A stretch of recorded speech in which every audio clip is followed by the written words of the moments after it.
record. Perfect. Welcome, everyone. So glad to have you join us. I'm Dr. Kelly Young here, professor at Cal State Long Beach. Excited to share with you our first Friday seminar for November 2022. I want to begin, as we always do, with an acknowledgement and just being thoughtful and mindful about where we are and how we got to where we are, which is acknowledging the indigenous peoples on whose land, unceded land, all of the CSUs now sit. And in particular, where I am right now at Cal State Long Beach, the land of the Tongva, the Gabrielino, and the Wanyino peoples. I also want to express my gratitude for you all for being here. Thank you so much. If you've been here before, you know, and I know if you've done it, but if you could put your name and your field, your current grad institution, and your CSU connection in the chat, it's super fun. Every time we have people connecting, like, oh my gosh, you're in my same field, or I was also at Northridge, or whatever, or people finding themselves in the same state in their graduate institution.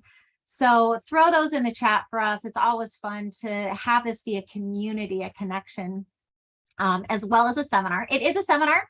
We're going to have our Dr. Barber is going to be speaking. We'll have some questions that I'll ask her, but if you have questions, put them in the chat while we're talking. Also, we're going to make sure to stop because we do want to have time for your Q&A. That's going to be very important for us. And that can be via the chat or unmuting, but we'll wait till the end for that, for the unmuting ones, but throw your chat questions in there anytime.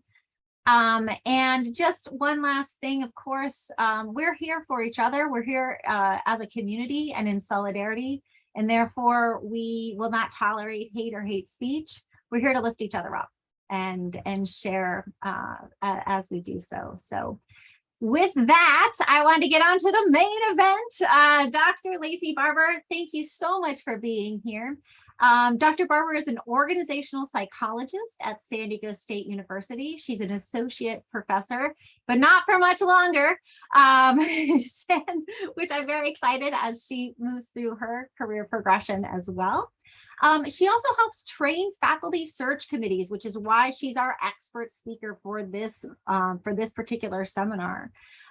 She has a part of her job. She has a role as the faculty fellow for equity-minded hiring in San Diego State Center for Inclusive Excellence, and we'll be talking a little bit about the work that she's been doing there as well. So as we start every first Friday with our speaker, I've asked Dr. Barber to share part of her journey, just to give us a couple of slides on her own academic journey. Dr. Barber, welcome to First Fridays. Thank you. I'm so glad to be here. Oh, and you have my slides for me. I was going to say I had mine to share too. I'd be happy to. So thank you. Yeah, just sharing a little bit of my academic journey. So I am definitely a transplant to the West Coast. So excited to be here at San Diego State. I am a Midwesterner, so I actually grew up in Southeast Missouri, and I put there I'm a first generation student. I actually grew up on a pig farm in Southeast Missouri. Most of my family were farmers or other working class positions. So it was always a passion of mine as I got further in my education and wanted to go into academia and be a professor to work with state students. So like I once was at University of Missouri in St. Louis. So I did my BA in psychology there. My minor was in criminology and criminal justice at the time, which I know I have gone far afield of that in terms of my organizational psychology training, but I actually credit that to my first exposure to really systemic thinking about the social structures that we're in, and how, you know, growing up with these ideas of individual responsibility, that, you know, that's really not consistent with, you know, how we operate as a community and social structures that provide barriers to certain folks. So I credit that to like a really big part of my education that was great, and talking in St. Louis too about some of the you know, systemic oppression that has happened in, because that's kind of one of the most segregated cities in the US. So I had a wonderful education on some of those bigger I would say sociology issues from my experience with the honors college there. After that, I was always into psychology. I'd actually been obsessed with psychology. I wanted to be a forensic person. I think I liked, the Silence of the Lambs, the working with the FBI, CIA type thing, being a criminal profiler is where I started. And then I got into actually health psychology. So I was in a psychoneuroimmunology lab for a little bit, then went into a social psychology lab, and then found IO psychology or workplace psychology, where I found my passion for what I ended up studying on psychologically healthy workplaces. So how can we build workplaces that are inclusive and supportive and motivating to folks? And it's been my passion on how do we build work rhythms to kind of acknowledge that we can be engaged and productive, but also have time for rest and recovery and our full selves.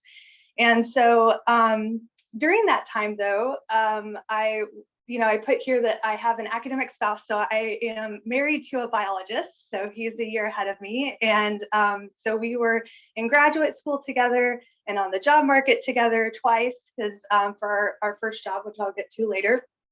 But I was also I got a minor in being a mom. Actually, one of my first conversations I had to have with my graduate PhD advisor was, I'm pregnant, what do we do? And so luckily I had a very supportive supervisor to help navigate that process. Finished my master's. Actually, it was one of my fastest completions of a master's degree at the time, just because we were able to rearrange more research time versus classes at the time. I went on to get my minor in research methodology, and then also university teaching skills certificate at the time, because I wanted to be a professor, and luckily we had that. From there, I went on the market, like I said, with my husband. We were trying to navigate dual career issues. We both were able to get assistant professor positions at Northern Illinois University. I was a faculty member in the social and IO psychology PhD program, which I loved, mentoring social psychology students as well, since I grew up in a social lab. So that was kind of a nice crossover there, and got tenure and promotion there, and then had a mid-career crisis with my husband that we decided we might want to go on the market again because of kind of state funding issues in Illinois, and we're just thinking of like, what do we want to do with our rest of our career? So we were excited about the prospect of both getting positions here at San Diego State University. And coming out here, I felt like so much of this university really aligned with my values and things that they're trying to do here. And so we were excited to come here. And at the time, having a 7th grader move with us, and he was game for a new adventure. And so we moved out here, and that's where I am now. I wanted to be here so much. We both gave up tenure and promotion to have to go read back through the process here. And then now, as I mentioned, as Kelly mentioned, I am just applied for full professor back on my original time clock, which is going well so far. So very exciting. And my husband's also tenured here, but he's kind of on a later track for full, but he will be there someday as well. And so now I mentor students as part of our master's program in applied psychology, specifically industrial organizational psychology and quantitative psychology. And a lot of the service work I'm proud to do, which the focus of today is talking about my role as a faculty fellow for equity-minded hire to help with inclusive hiring practices and training search committees here at the university. A quick note on my research. I kind of alluded to this before, as in occupational health psychology. So I have the Occupational Health and Stress Laboratory at San Diego State University. And my key areas are in employee sleep and behavior and well-being, technology and work-life balance, and stress and organizational behavior. So all things I think all of us experience a lot, but I have a more empirical based approach to studying those issues. My biggest, I guess, claim to fame, I can say, is the word telepressure. If you Google the word telepressure, I coined that term with my colleague and created a measure for that. And this might resonate with you. That is the experience of having the preoccupation and urge to respond immediately to your messages on text or an email. And the idea behind that is that these are what we call asynchronous communications, where you're supposed to be able to respond at your convenience. But what has happened with everyone now having access to technology is we treat that like face-to-face interactions where we think there might be an immediate response. So if you want to ever chat more about my research or with just have other questions with me, I'm always happy to have, mentoring and career development chats. I put my email here at lbarber@sdsu.edu. I'm also on Twitter. Have some hot takes about hiring processes and work well-being on Twitter as well. And you can also find me on LinkedIn. I'm happy to connect there. Wonderful. I had no idea that that was called telepressure that I'm experiencing. Yeah, I didn't invent, and I said, don't blame me. I didn't invent the experience. I just named the word for it. Okay, true. Not blaming. No blame there, but oh my gosh, this is great. I love hearing the journeys. I know they're not about the topic per se, but I really feel like that gives us a more holistic perspective on you. And also, man, I would have loved to hear people's journeys when I was in grad school, because it just seemed like everybody just became this professor and you didn't know how it happened. So thank you for sharing your journey.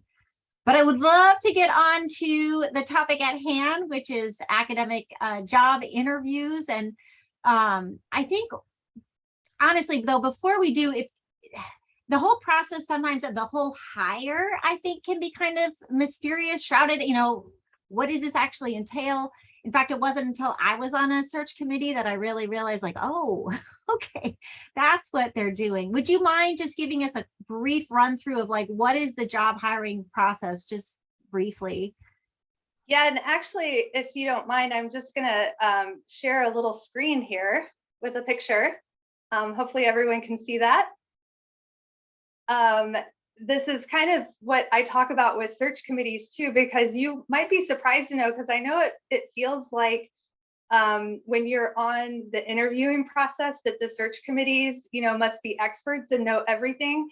They're just faculty trying to do their jobs, and a lot of them haven't had experience with the full hiring process. So part of what I do with training is getting them to understand the full range of what they need to do and to build in systematic processes around that. So that's actually what I do. I teach even undergraduate classes in hiring and selection processes at other organizations.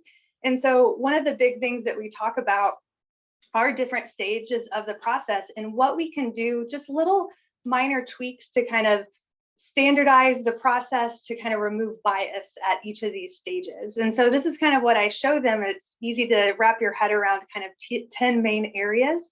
And this goes from first just defining the position. What are our needs? What are we looking for? So before you all ever see a job ad, the committee has to talk about, who are we wanting to hire? And the reason why I think this is important to understand is because traditionally what happens is folks think about what they lost recently. So what have we always had and should we replace it?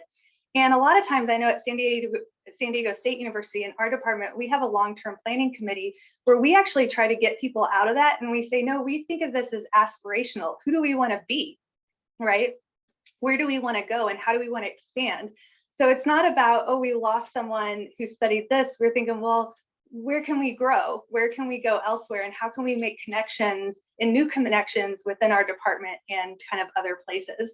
And so this is a key place that we always talk about that you can really, really help kind of expand these away from traditional ideas of what is required in a department, right? And so this is like one way you could be more inclusive. The second one is then we kind of have to decide, well, who's going to be on the committee? Who's going to lead the charge of this? You have a chair. You usually also, so the chair is the person who's primarily in charge of leading the committee. There's probably 2 to 5 other, depending on the size of the department, committee members who are going to help with that process. help screening, interviewing, different stages of the process, and kind of deliberate along with this. And then at our university, as of last year, the other requirement for all search committee members is you have to have what we call an inclusion representative. And so that could be someone who's internal to the department, or they can request someone who is external to the department, which might be me. Like, I can come in and sit in to help them. And this is really the person who is in charge of just asking questions, guiding discussions to, kind of challenging assumptions or misconceptions in part of the process, and say, hey, can we pause this conversation right now? Just wanted to put this on the table, right? And they're really, we always say they're the person that really doesn't have a horse in the race, is how we say. Like, they don't care what the outcome is. They're not advocating for a specific candidate. They're just advocating for a fair and inclusive process. And so, that's another piece of kind of who goes into the search committee. And then once you have your search committee formed, those folks are the ones who in charge are drafting the ad, getting specific job language in there. There's policies and requirements from the university of things that have to be in there. And then a few little degrees of freedom that each, department has that they can put in there with specifics. We also work with folks as part of this process. They have to decide how to advertise the position. At San Diego State University, we actually have a campus director for inclusive recruitment, who specifically is there as a resource for committees to help them with a hiring plan. And actually in a recruitment plan. And actually it is required, like at our university, that they have to outline exactly where they're going to do recruitment. And they can get feedback on that as part of the process through deans or through our Center for Inclusive Excellence on needing to broaden how their search and reach out to specific groups. After that, position goes live. They get a lot of applicants coming in. After that, the process is closed, and that's when they go through an initial screening. And so with the initial screening, the committee gets together, and before they even look at applications, they have to decide what are our criteria, what are the dimensions that we're looking for, and how are we going to rate those independently. So, and depending on the size, I mean, sometimes they might get like 20 to 30 applicants per position, sometimes it might be 400. And so depending on the size of the applicant pool, they decide, well, is everyone going to look at everyone's application, or are we going to divide them up with only certain people looking at them on the first pass? But usually at that point, even if you divide it up, the goal is to have 2 to 3 people get eyes on each application for reliability purposes, right? And kind of making sure there's consistency in ratings. At San Diego State, we require them, we do this through Interfolio, where we have them set up a rating system in Interfolio where they have to provide ratings for applicants, for example. So, but they kind of decide on what those dimensions are. After that, they give what we call a long short list, which I know sounds a little odd, but that's a common terminology we have, where they probably pick anywhere between 10 to 15 applicants to do phone interviews. And these are the short screening interviews that they'll have. They can range from 30 minutes sometimes to an hour, but a lot of times they try to keep them to 30 to 45 minutes. And again, the committee has to decide what these questions are going to be. And of course, we push for them standardizing questions as much as possible with this structured interview. One of the things we've also suggested to committee members is, if possible, to share those questions with applicants beforehand so they can prepare. So it's not just about thinking on your feet, but actually giving thoughtful responses to questions and feeling more prepared. Committees vary on how much they like to do that, but that is a recommendation that we often mention at that time. After that, they usually bring about 3 to 4 finalists to campus, and that for a campus visit. And that's the point where you might have a job talk, you might have a teaching demonstration, you meet with different what we would call stakeholders in the hiring process. So That would be department, faculty, graduate students, undergraduate students, the dean meeting. You meet with a lot of different folks. At this point, you might even meet with different like employee resource groups at the university.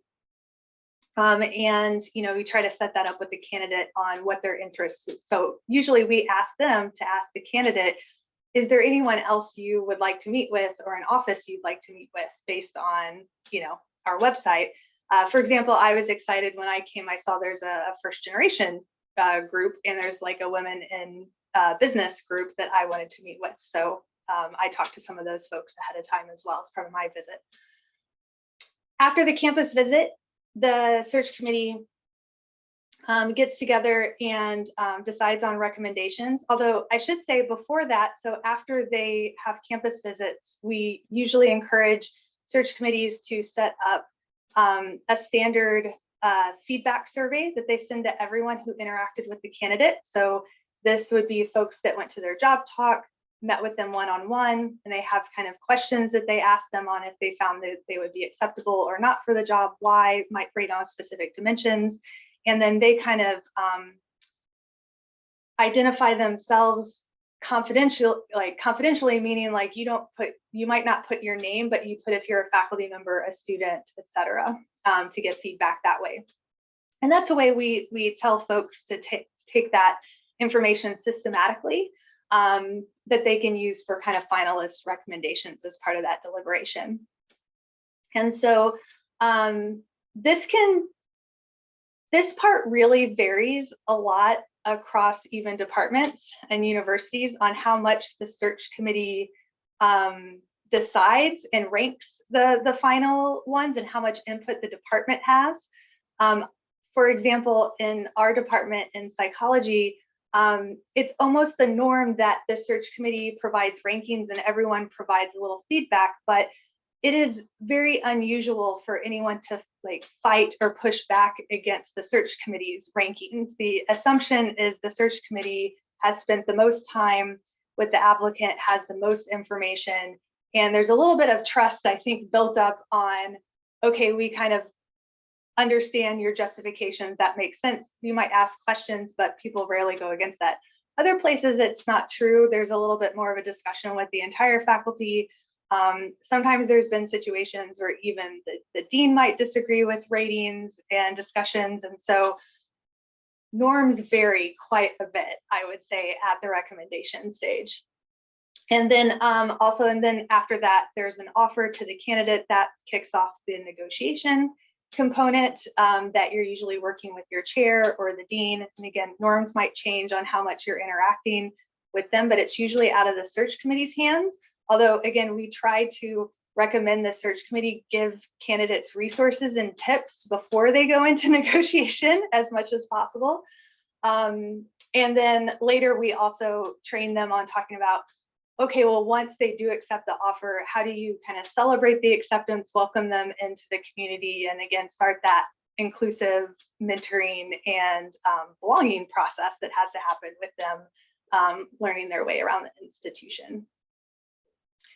So, yeah, Kelly, did you have any thoughts? I saw a lot of nodding, actually. I'm like, oh my gosh, we do that too. Actually, I love this though, because it shares, at least across, the CSU, and I know talking to other folks too at different CSUs, this really is what we're pushing for, this more equitable. And we can talk again more about this too, but I love seeing some very similar practices across our two campuses. So, and lots of great tips in there. Again, this process is often like mysterious. So you really broke it down for us to hear like, oh, okay, well, that comes first. And this is that it's a very mindful process. There's a lot of steps here. Yeah. But I do want to get on because I think a lot of people are here to hear about those two pieces, number 6 and 7. So can we kind of dive into the phone / now Zoom interviews and just kind of talking about what does this look like? What are the hiring committees trying to get out of this? What are they looking for? And is there anything, I mean, I guess we can segue into this, but like what can a candidate do to prepare for this? And you've already given us a few tips, but maybe we can go a little bit deeper into this. Yeah, and I'm going to say, I think one of the hardest things to manage as an applicant in this process is acknowledging that motivations are very different, even within the search committee, on what they're looking for and what they're doing. And there's multiple layers to it. And I think one layer and a few faculty go into this on saying, we want to hire who we think is going to succeed here in terms of our promotion and tenure processes. And so they're thinking on who's coming in the strongest position to, to actually kind of meet these goals. And but what I mean by that is, sometimes it's helpful to a lot of this is online, to even look at what the promotion and tenure guidelines are. So for example, San Diego State University, and I think this is very common, for example, they want to see a coherent program of research, right? So that's kind of one goal, right? And so a lot of faculty really kind of want to see, do you have a strong potential for a coherent program of research? Not that you might not do a few different things here and there, but what are you going to be known for? Right? Who are you going to build a reputation in the field? Because that's kind of what they're looking for down the road. On the research side, do you know how to mentor students? Do you know how to build a lab? Right? So that's kind of the research side. And do you have kind of in this, again, I'm going to say, depending on the field and depending on the college. I know in the College of Sciences, this will sound familiar to Kelly too. Do you have, potential for extramural funding, or can you support your own research? Or so from them, they're thinking, we're going to invest startup money in you and resources, but are you, after those first few years, are you going to be able to fund yourself based on grants if you need it for your research? So that's not always necessary. But are you going to be able to sustain yourself in the future, right? And help them with resources later. Some of them go into it from that. Some faculty are also thinking about the teaching side of this. So are you someone who has been reflective and self-aware of teaching practices and equitable teaching practices and how to handle a classroom, right? And are you thoughtful about different teaching strategies, that your teaching strategies don't look the same for an 8-person graduate seminar versus a 400-person large lecture hall? And how do you make those adjustments? Do you have any experience around those teaching practices to show that, I'm going to be quite frank here, that you're not going to cause a lot of headaches for the department chair, right? You're not going to get complaints on that, because they don't want to worry about that as well. And then the other part is the service piece, which I like to also think about for, are you going to be part of an inclusive workplace, a helpful workplace? Are you going to be a good colleague? Are you going to come in and help with committees and student support issues? Are you going to take leadership roles in the university? Are you going to be a good grad advisor at some point? Or, so there's different service roles that people might engage in, but they want to look for evidence that you've had experience and are going to be a good citizen in the organization, in addition to your professional field and organization. So serving on different service roles with journals, committee member, lots of other things. So I think, though there's that balance of external service and internal service, they also want you to be able to speak to that. And so really what they're looking for on that initial screening especially is behavioral evidence of all these things and demonstrated things. And so the term I always use for this is show, don't tell. So you don't want to just talk about this as a values-based thing, or I'm a good leader, or I'm a good researcher. Like, tell us, what did you do? Like, what did you achieve? that's what they want to see. And they want to see outcomes, what you did, right? Like, oh, I've had saying like, oh, I'm a good mentor and I understand the value of mentoring. Yes, we can all say that, but show me, how did you do that? And it was like, well, I've worked with X amount of students on these projects, I've helped these undergraduate students, right, present at these conferences. I created workshops to help the students in our labs, right, on their presentation skills, kind of showing investments on that. So they want to see like hard outcomes. What are behaviors you do? Same thing on the service side. Like what did you actually create? The reports you created, the data that you collected, and then what did you do with that? I think another good example that comes out on teaching a lot on, that you're like, it's important to me to have community building in the classroom and for everyone to feel safe and included. Okay, how do you do that though? What's the practice that you do? So flip that around and say, they like to see in interviews and stuff, this thoughtful process. So you're like, I noticed that there was not really this equitable participation in my classroom. A few people were speaking up, other people weren't. And I realized that maybe this, my initial strategy of asking questions and just putting it out to the group wasn't working. So what I started to do is instead I put the question up and I had them sit, and I did a think, pair, share, where I had them sit for a moment and kind of write out their thoughts. I had them share with a partner, and then I went around to each group and asked someone to share out. And I noticed that I had way more people speaking up just when I gave them that time and space to think about it. Or I started using Slido polls where there was a anonymous Q&A component. And I noticed a lot more people felt comfortable putting anonymous questions on there that I could then go to for the classroom and share that out. And I found that a lot of people were being way more vulnerable and honest about what they didn't know. Behaviors, right? These are practices. Can I just interject there that what your example, first of all, wow, I love all this stuff. Like, this is so good. I hope everyone is writing this down, but the example you gave of, oh, I noticed there was a problem, here's what I did to solve it, also shows a reflective practice. Like you're showing that you identified a problem. So that means you're being mindful that maybe there are problems.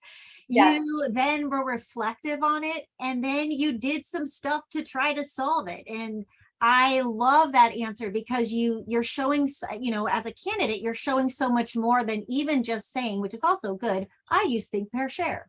That's also good, but like that whole pathway is lovely. Yeah. And I'm gonna, since I have this up, this is very consistent with what we talk about in a STAR technique on how to answer interview questions, and I think even not how to even answer questions, actually to even tell your story, of why you have these values, why you have these research interests. And so we, in a lot of training I go on the applicant side when I talk to my students on how they can think about how to tell their stories, is using the situation, task, action, and results, which is very similar to what I was talking about. So, first is situation, tell them the background, provide a context. When was this? Where was this?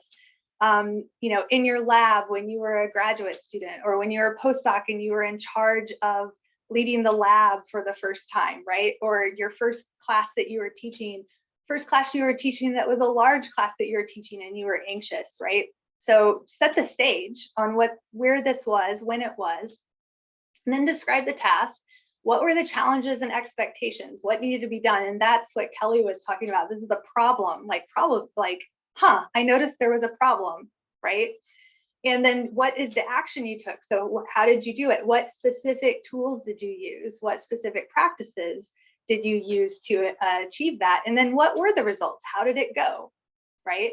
And so when you can, try to put some quantitative numbers with it if you can, but otherwise just talking about, sometimes it's not, sometimes there is a qualitative things, but if you can say, like literally, I only, out of 100 students, there were only 5 people who were participating. By the time I changed this, by the end of the semester, I had almost every student in that class who had spoken up at least once, right? that's a nice little quantitative story you told. But sometimes it's qualitative. Sometimes you had a student that you said, and I also had a student who came up to me who was from an underrepresented group who said, this is my favorite class, and I always feel safe in this class, or I always felt safe to speak up, and I've never had that happen before. I know one time I had shared a story about I know a student that had test anxiety, like in one of my classes, and I worked with him, and he was from an underrepresented group, and he was just like, I get anxious because I just feel like tests aren't made for me. That tests are always, and I was like, oh no, I'm so sorry that you've been told that. And I know that those are the messages that you've had, but like, you can do this, and here's how, and we're going to come up with a plan. And he got 100 on the last test. And like, we kind of like cried and hugged each other. Like we celebrated that, right? Like he was just like so excited about it. That's not a quantitative story, right? That's a qualitatively impactful teaching experience. And like, wow, I got through to a student who said like, I can do well on tests. Tests can be for me. And you gave them that growth mindset, right? That they just never had from other classes. And so that's a very powerful story to be able to tell, in a job interview. And they'll say that, like they'll ask, so I'm going to flip this around because they'll say like, tell me about a teaching practice you use, or, tell me about a problem you've had in teaching. And I think it's easy for a lot of candidates to think that they have to be perfect and, oh no, I didn't have a problem, or I haven't had a problem with my research, that you think that it's showing a weakness, and it's completely the opposite. They want you to be vulnerable. They want you to be thoughtful, because we've all had these problems. You're going to continue having these problems. All of this have been teaching and doing research for 15 to 20 years. We still make mistakes. We still have these problems. And, part of it is stepping back and being thoughtful about that. And I want to mention this because I know the biggest thing that folks are worried about is when you're first teaching and you have some quantitative data like course evaluations that might not tell a story that you think is fair. And it isn't a lot because it's your first time teaching, and it can be pretty rocky. But again, it's not about having the perfect scores. It's about being reflective about what those scores were and what you think happened and what you've changed since then, what you've learned from that process. People like to hear that. And so you don't have to feel like, oh, I think that's a weakness in my area that's going to get me counted out. Many times it gives you a trajectory on like, wow, if you've learned from that experience, this can actually be a powerful way for you to have huge growth potential as an instructor. Yeah. And everybody likes to see progress, and they like to see that you're learning from feedback. Yeah. And speaking to your quantitative point, remember, there are those end of the semester, evals that are formal and official. There's nothing stopping you from doing a mid-semester informal survey. Gather your own data as a TA, as a lecturer, as, if you're in the classroom, you can do that, and you can ask the questions that you want to ask and gather quantitative or qualitative data. You can ask for open response questions. Good for you, but also good to know about your class. You can get feedback and then make those changes in the class. And that'll actually make your evals better at the end, because people, especially if you feel like they have a voice. So a lot of times following that up with a feedback session where you actually go through themes with the students, and then also talk about the biggest, I know this is turning into like a teaching advice, but the biggest thing that I always tell folks when they're first time teaching is just explaining the trade-offs. Why did you make a decision to do one thing over the other? That you heard them like they want to do a different thing. And then if you do that, what is the trade-off? And what are we going to agree to as a community, right? Because, by having a shift in policies, for example, so if it's like, oh, you want more late work accepted or drop scores or something like that, what might people lose with motivation to get things done, but how can you do something else to keep them motivated, right? And so just having that discussion about policies and practices, I've actually found that a lot of times they will be on board with the policy and practice you had once you explain it. And if it's a trade-off, like a lot of times it might be a trade-off they haven't thought of, but then sometimes it is something you can give on and you're like, hey, that's fair. I didn't even think about that. Let's make that adjustment. And then you're good and everyone's happy. And then it'll kind of blunt some of the negatives of that later. Sorry, I was gonna say, those are things you can say in an interview. I think those are situations you can bring up. Hey, I developed this mid-course evaluation, or I responded to, this is some of the way I've responded to feedback, as an example. I think that those are great things to bring up. Now, I was going to switch to the on-campus interview, but do you have any last thoughts on what we're talking about? I did want to, since we're on that theme, because I know it was kind of one of my other big points I wanted to get across, is the behavior, talking about the behaviors in the context of DEI, or diversity, equity, and inclusion activities, is also really important. This is something that we have this building on inclusive excellence criteria that we use at San Diego State that is actually formalized as part of screening criteria into our search process. And so successful candidates have to satisfy at least 2 of the following criteria of these. And this is part of the initial screening, that they actually get ratings as part of this. And then some colleges require 3. So actually at the College of Sciences, we do require 3 of them. And I wanted to just give you an example of this because I know these specific examples are unique to San Diego State, but I don't think the backing concepts are unique for ways that you can talk about your contributions in terms of your diversity statement, for example, or these types of questions that you might get in the interview, either the screening interview or the campus interview. And what they're looking for on those criteria are you engaged in service with underrepresented populations in higher education, demonstrating knowledge about barriers? And here's a good example that we talked about on not just saying, I understand these barriers, but here are solutions I've come up with that I can control to address those barriers in my lab, and in my teaching and my service activities.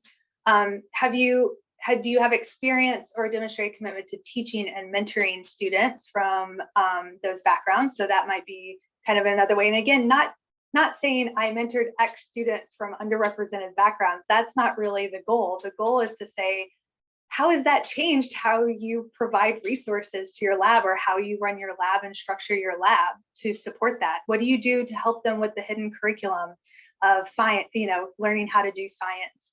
What kind of structural support systems do you put in place to make everyone feel included as part of your science, right? That's what they kind of want to see.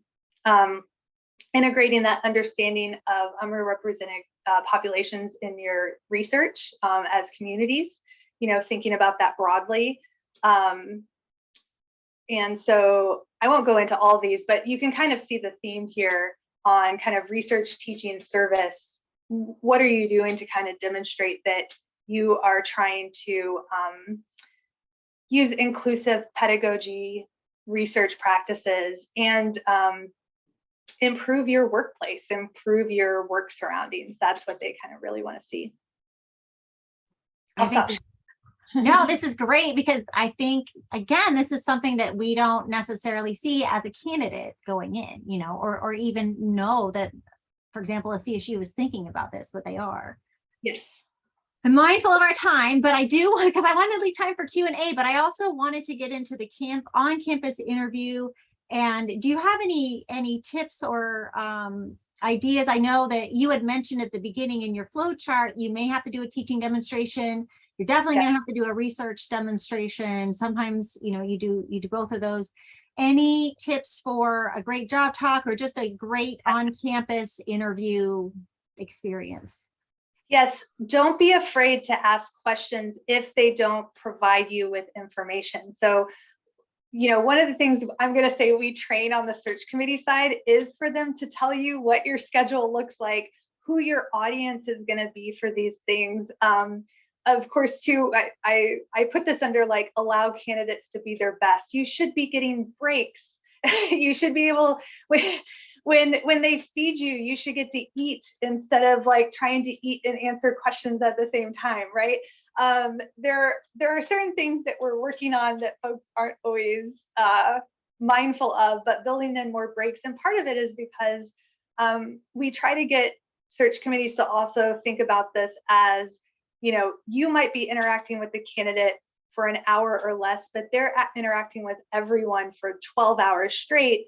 And, they need breaks. They may be, and thinking inclusively, like, would you have folks that might need lactation services or breaks, and so, and then just from, accessibility issues, giving people a different modality of choices, even on the presentation, is there different ways that they can present that they would feel more comfortable with, that would like help them engage more readily with the audience. So I think, those types of things we talk about on the search side, but for you as applicants, I would say don't hesitate to ask the search committee more questions, especially with the job talk. Who's going to be there? Who's in the audience? And the reason why that's important is because I really think, at least I think this is the case at most CSUs, but I feel like every job talk I've been at, they're not assessing just your science. They almost trust you on your science. Like that's where your other metrics are, right?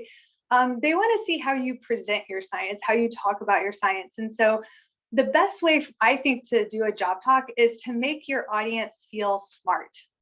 Make them feel like they know exactly what you're talking about, that they're excited about what you're doing.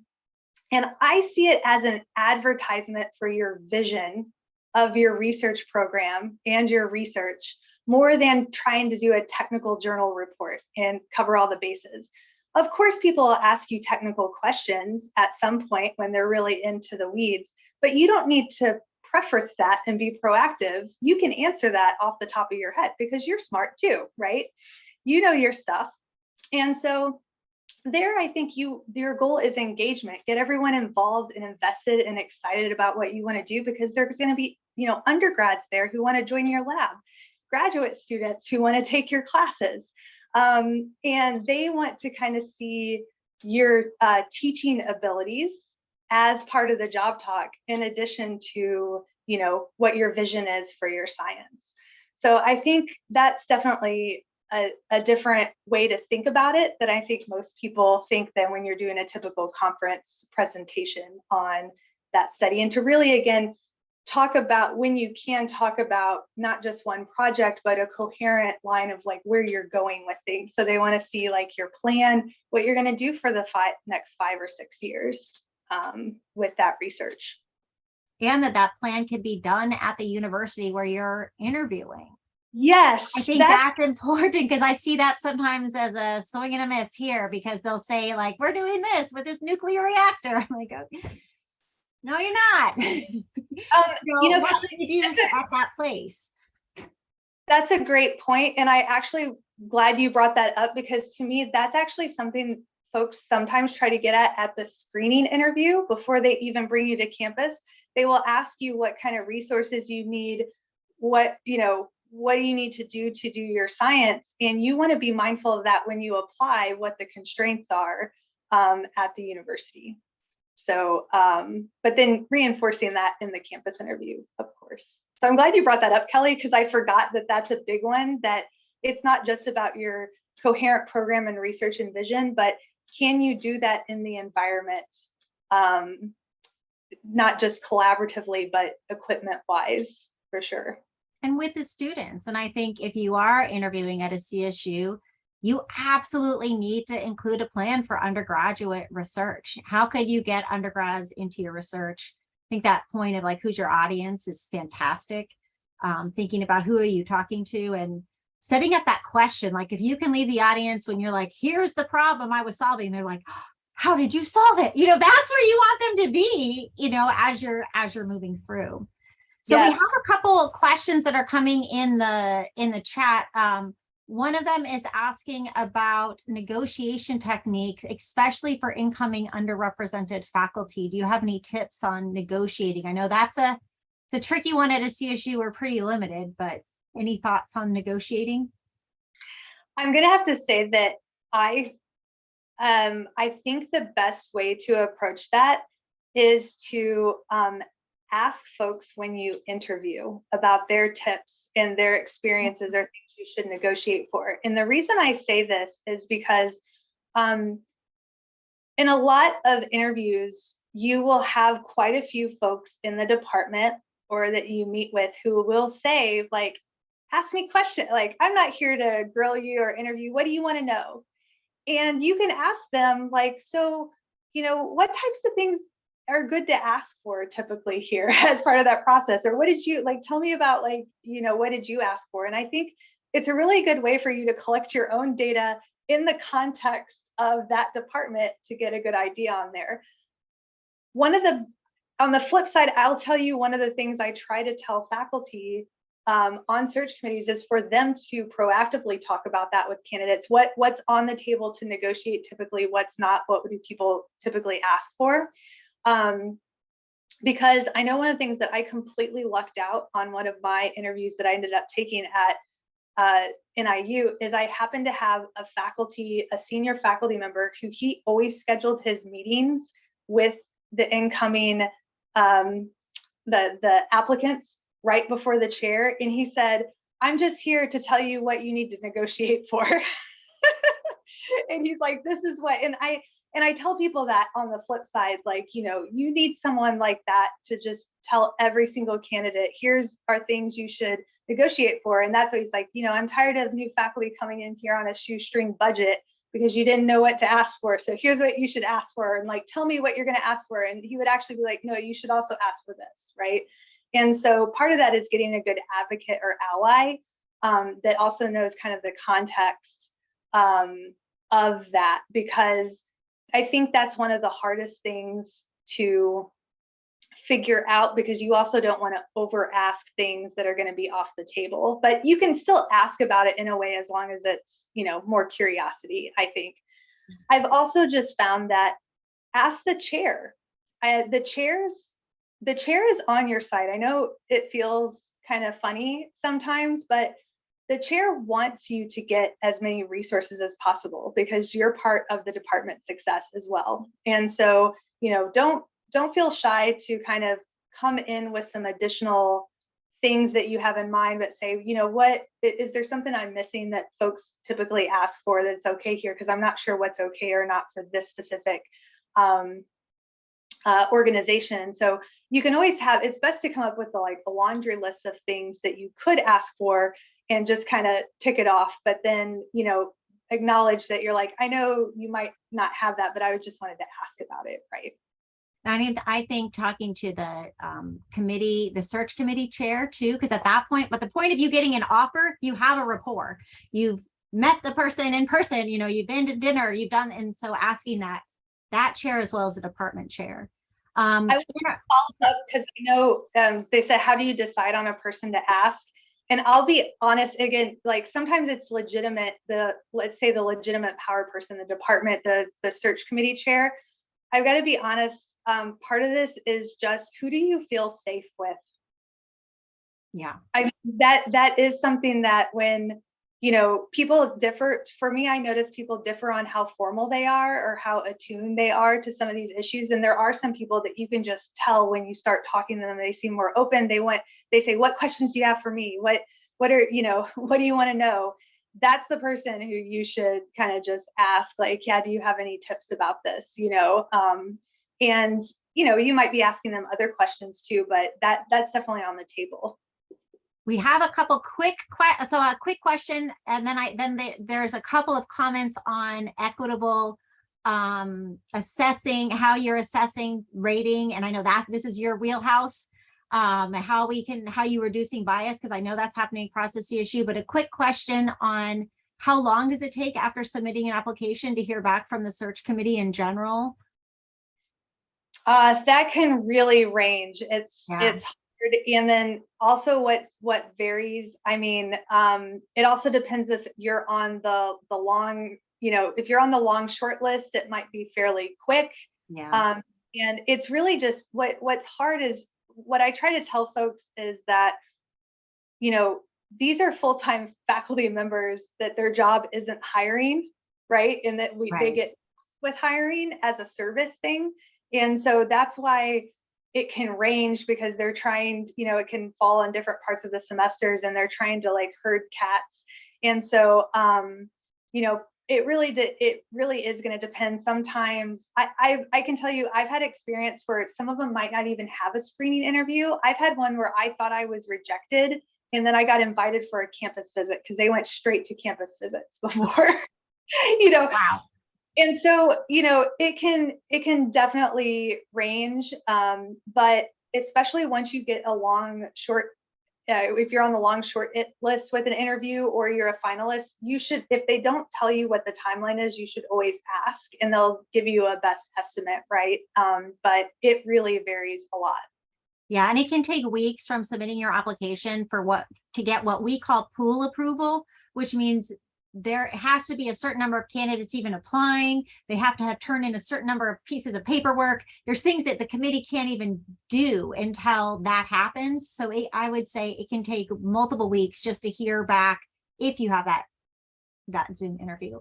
And then in our last 2 minutes, can you share some of the work you're doing to assess people, reducing bias? There's talk about like how, if a candidate, do you need to feel pressure to quote unquote norm yourself instead of being your whole holistic self to fit into those categories? What should a candidate do to for these kind of assessments and rankings? Yeah, the training that we do around it, and that's where like the equity-minded faculty hiring comes from, is part of our training is around, what are these traditional metrics that folks have used in the past to, make these decisions, and it is very unstandardized in the past. And then so we work on how do you expand these traditional notions of merit and fit, like who's qualified, and then what is fit within our department or organization.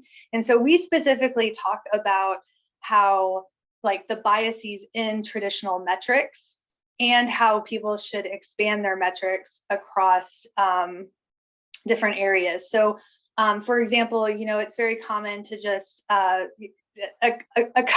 would say a common scenario that we use for training is talking about like, okay, well, I took all the candidates and I ranked them by, I made a little helpful comparison table on how many publications each one had, and how many presentations, and how much grant funds they have, and and this will help us make some fair comparisons. And then I talk about, well, that's not really a fair comparison, right? Because some folks have faster paced research than others. Some is more difficult to get funding than others. Some research, it takes them 3 or 4 years to get publications or to go through the whole process, whereas others, they can turn around in 6 months. What I think, trying to train them that a lot of what people normally think of it are just because a measure is objective, like it's a number, it doesn't necessarily mean it's fair. Because of the inputs that go in for different folks. So that's part of it, on it kind of expanding our ideas of what is a good faculty member. And then also, because the example I gave you is also having a more holistic view on what's a good faculty, or what makes for a good faculty member, what goes into that. And then a lot of people focus a lot more on the research with maybe a little teaching or service, and showing that it's a multi-dimensional performance aspect. You want to raise the standards in all areas instead of maxing out in just one, right? And so looking holistically along candidates. We also talk about really thinking about how candidates connect with students in the populations that you're serving. We're a Hispanic serving institution, HSI. And thinking about fit, a lot of people I mentioned before is like fit, like who's already here on what we're doing, versus like, well, with fit, we might want to also expand, like have folks that are supplemental to what we already have, so different students feel more comfortable with them, right? So that's why folks with who are involved in different types of service activities that want to help out with certain identity service groups and things like that is going to be a huge contribution to the department. So really a lot of that, like I mentioned before, is focusing much more holistically on what you're looking for in faculty members and how that's going to help on the department. And it really does help those conversations, because before, people just try to max out on certain dimensions, like I said, instead of looking at like who's really going to thrive here and who do our students need? Who do our students need here? Not just us as researchers, because we want students in those labs, and we want students who traditionally did not feel comfortable joining research labs or think research was for them, to feel comfortable in and see themselves in different faculty and different labs. And I think that really changes a lot of the conversation. Absolutely. And I know we're over time. One last question before we wrap it up.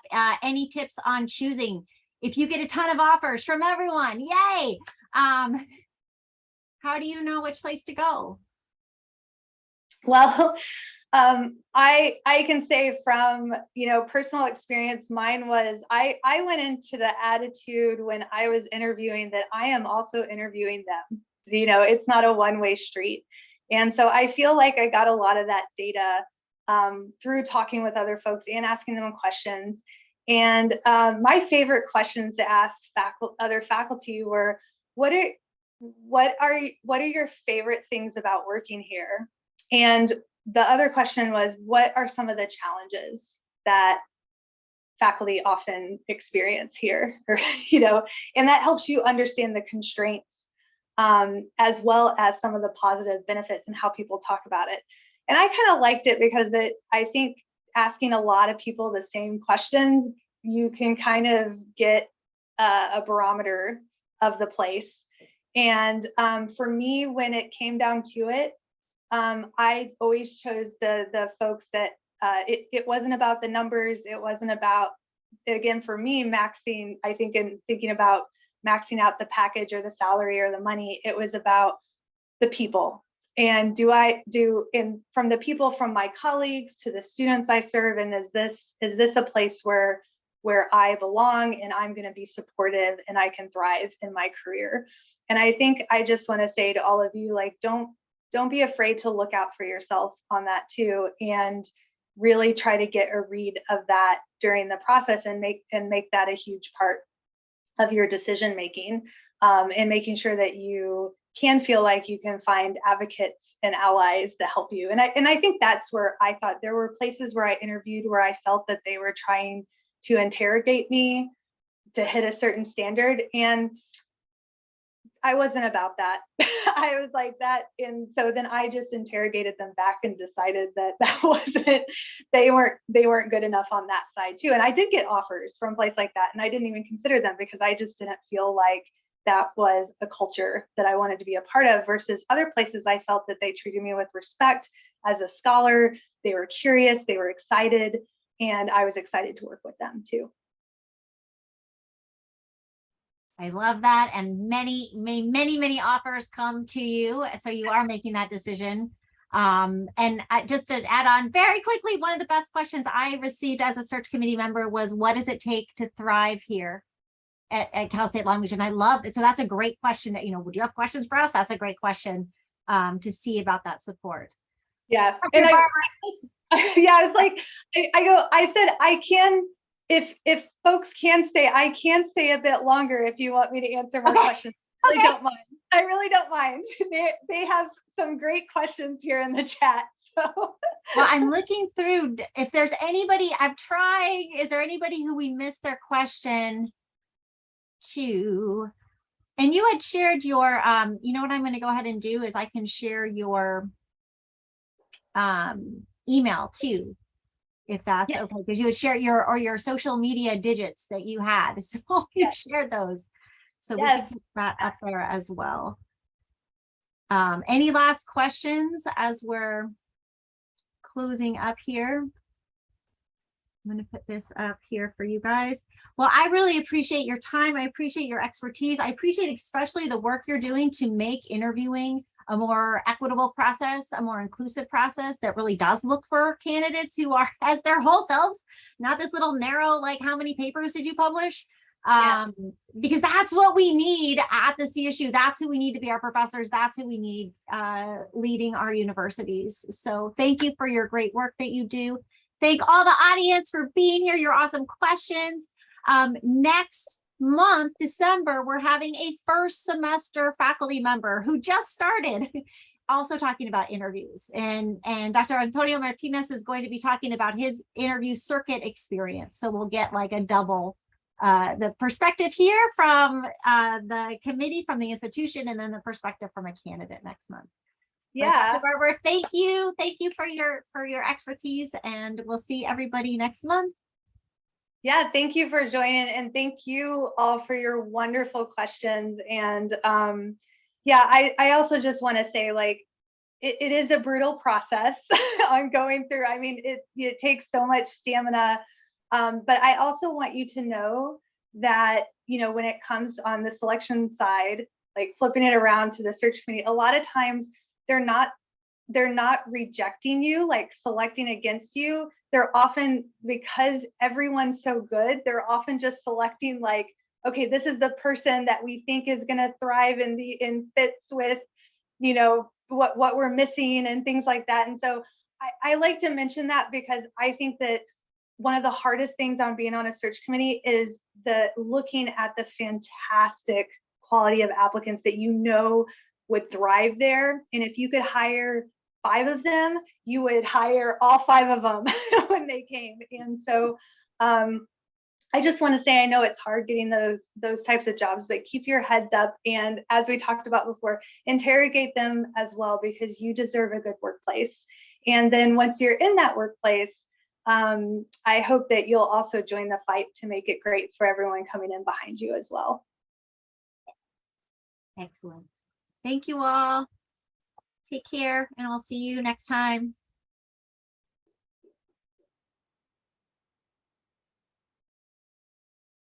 I'm gonna hang out just in case. Yeah, sure. Did you need to stop the recording too? I'm gonna go ahead and stop it. Yeah.